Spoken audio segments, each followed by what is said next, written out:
Hari ini penduduknya 272 juta jiwa.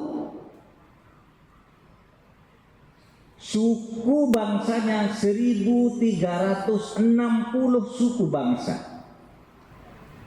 Bahasanya 732 bahasa. Begitu besar kita bersatu. Begitu besar kita bersatu. Agama dan kepercayaan banyak banget. Agama yang resmi di dalam peraturan perundang-undangan aja ada 6. Ada di peraturan perundang-undangan itu bukan berarti hanya 6 agama yang sah dan diakui, tapi dia disebut sebagai contoh di dalam Perpres nomor 1 tahun 65 yang kemudian menjadi Undang-Undang nomor 5 tahun 69 disebut 5 agama yang ada di Indonesia, Islam, Kristen, Katolik, Hindu, Buddha. Pada zaman Presiden Gus Dur ditambah lagi 1 Konghucu. Yang lain diakui, tidak diakui, silakan dilindungi, mau beribadah. Hak asasinya dilindungi oleh negara. Coba bayangkan kita hidup di negara yang begitu majemuk, bisa bersatu. Saudara, kebersatuan ini penting karena kita punya sumber daya alam yang luar biasa.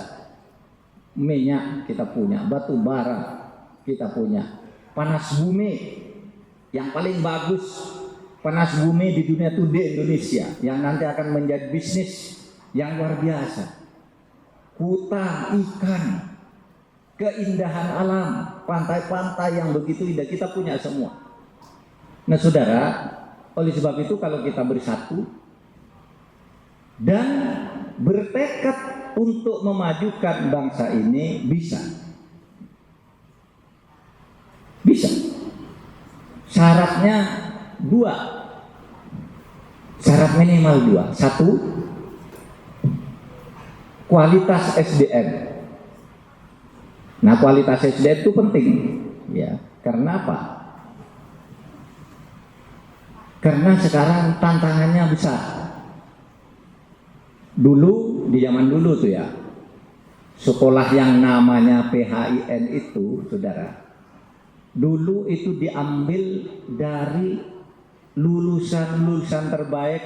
Kalau zaman saya dulu dari Karesidenan, dikirim ke Jogja, diberi biaya namanya ikatan dinas, mahasiswa ID namanya, ikatan dinas. Memang disekolahkan, yang pinter-pinter itu nanti mau dipekerjakan di kantor-kantor pemerintah. Itu dalam rangka SDM. Nah sekarang juga kita harus membangun kualitas SDM. Karena dulu ketika PHIN ini dibubarkan, sesudah itu dibentuk sekolah-sekolah unggulan namanya MAPK, Madrasah Aliyah Program Khusus. Itu yang pinter-pinter banyak dari MAPK itu, MAN khusus namanya. Misalnya yang dari MAN 1 Yogyakarta itu yang bisa lulus dari Harvard, universitas, salah satu universitas terbaik, bahkan disebut universitas terbaik di dunia itu Harvard. Itu yang lulusan MAN 1 Yogyakarta itu ada, namanya Sukidi. Dari MAN 1-nya bisa masuk ke Harvard. Tadi ada yang saya kasih kalung pernikahan tadi itu sudah diterima untuk berangkat ke Kanada. Yang ini tadi yang saya kasih kalung, yang lulusan sekarang ini. Yang satu sudah diterima di Fakultas Kedokteran Universitas Brawijaya. Nah, saudara, kita bisa mencetak orang seperti itu karena memang modal kita tuh bagus. Nah, itu semua apa? Buah dari kebijakan pemerintah.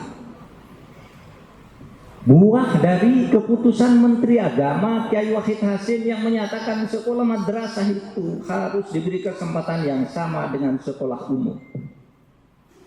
Sehingga madrasah-madrasah itu sekarang udah bisa kemana-mana, dari pesantren bisa kemana-mana. Saudara lihat sekarang banyak gubernur tuh yang lulusan pesantren, anggota DPR, menteri itu lulusan pesantren, lulusan madrasah. Sekarang banyak. Kalau dulu saudara tahun 70-an gitu, orang seperti saya, Pak Rusli, Pak Nur Hasan yang lulusannya hanya sekolah madrasah, sekolah agama gitu, dulu kira-kira harapannya itu ya paling jadi pegawai lah di tingkat desa gitu, di tingkat kecamatan gitu. Tetapi begitu keputusan Menteri Agama dan Menteri Pendidikan itu mempunyai buah, maka sekarang lah anak-anak muda Islam, anak-anak lulusan madrasah itu bisa masuk ke berbagai perguruan tinggi.